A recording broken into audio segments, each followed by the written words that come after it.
നാളെ എന്താണ് ചെയ്യാൻ പോകുന്നത്.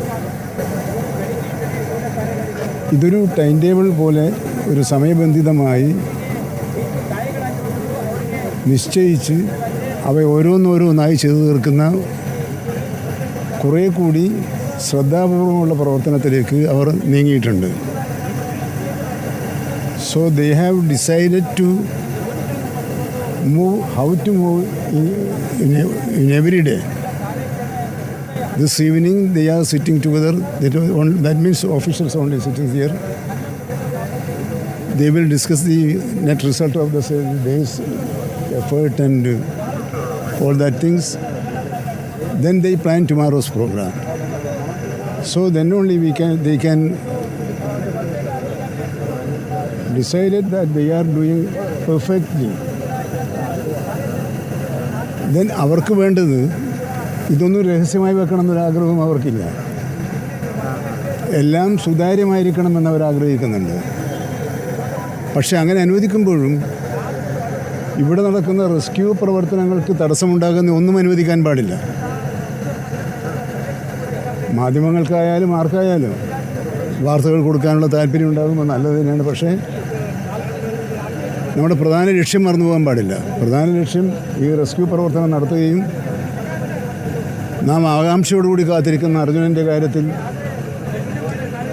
സന്തോഷകരമായ ഒരു പര്യവസാനം ഉണ്ടാകണമെന്നുമാണ്.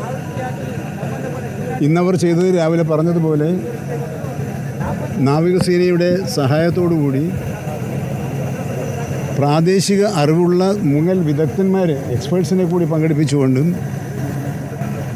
മത്സ്യത്തൊഴിലാളികളെ പങ്കെടുപ്പിച്ചുകൊണ്ടുമുള്ള തെരച്ചിൽ പ്രവർത്തനമാണ് ഇപ്പോഴും വളരെ സമർത്ഥമായി നടന്നുകൊണ്ടിരിക്കുന്നത്. മന്ത്രി ഇപ്പോൾ സൂചിപ്പിച്ചതുപോലെ കടലിന്റെ മക്കളാണ് അവിടെയുള്ളത്. ആ ബോട്ടുകളിലുള്ളത് കടലിന്റെ മക്കളാണ്. അവർ അർജുന്റെ വാഹനത്തിനടുത്തേക്ക് എത്തുമെന്നുള്ള പ്രതീക്ഷയോടെയാണ് നമ്മൾ ഷിരൂരിലേക്ക് ഉറ്റുനോക്കിയിരിക്കുന്നത്. അവിടെ ഡൈവിംഗ് നടത്തുമ്പോൾ കാന്തം ഉപയോഗിച്ച് കാന്തത്തിൽ കയർ ഘടിപ്പിച്ച് ട്രക്കിൽ പതിപ്പിച്ചുകൊണ്ട് വാഹനത്തിനടുത്തേക്ക് എത്താം എന്നുള്ള വിവരമാണ്. അല്ലാത്ത ദൗത്യം അപകടകരമാണ് എന്നാണ് റിട്ടയർഡ് മേജർ ജനറൽ ഇന്ദ്രബാലനും സൂചിപ്പിച്ചത്. ഇപ്പോൾ ആ രീതിയിലുള്ള ശ്രമങ്ങളും അവിടെ തുടരുന്നുണ്ടോ? ഇപ്പോൾ മുള കൊണ്ടുള്ള പോൾ അത് കുത്തി നോക്കുന്നത് നമുക്കവിടെ കാണാം. കോൺടാക്ട് പോയിന്റുകളായി കണ്ടെത്തിയ ഭാഗങ്ങളിലൊക്കെ അവർ പരിശോധന നടത്തുകയാണ്. ഇപ്പോൾ പോയിന്റ് നമ്പർ 4 കേന്ദ്രീകരിക്കുന്നു. 6 തവണ ഡൈവ് ചെയ്തപ്പോൾ 6ാമത്തെ ഡൈവിൽ 11 മിനിറ്റോളം വെള്ളത്തിനടിയിൽ ചെലവഴിക്കാൻ ഈശ്വർ മാൽപ്പയ്ക്ക് കഴിഞ്ഞിട്ടുണ്ട്. അതിൽ നിന്ന് കിട്ടിയ വിവരങ്ങൾ വെച്ചുകൊണ്ടാണ് അടുത്ത ശ്രമത്തിലേക്ക് പോകുന്നത്. ഇന്ന് ഈ ശ്രമത്തിൽ തുടരും. ഈ ദൗത്യം ഉപേക്ഷിക്കില്ല എന്നാണ് ഈശ്വർ പറഞ്ഞത്.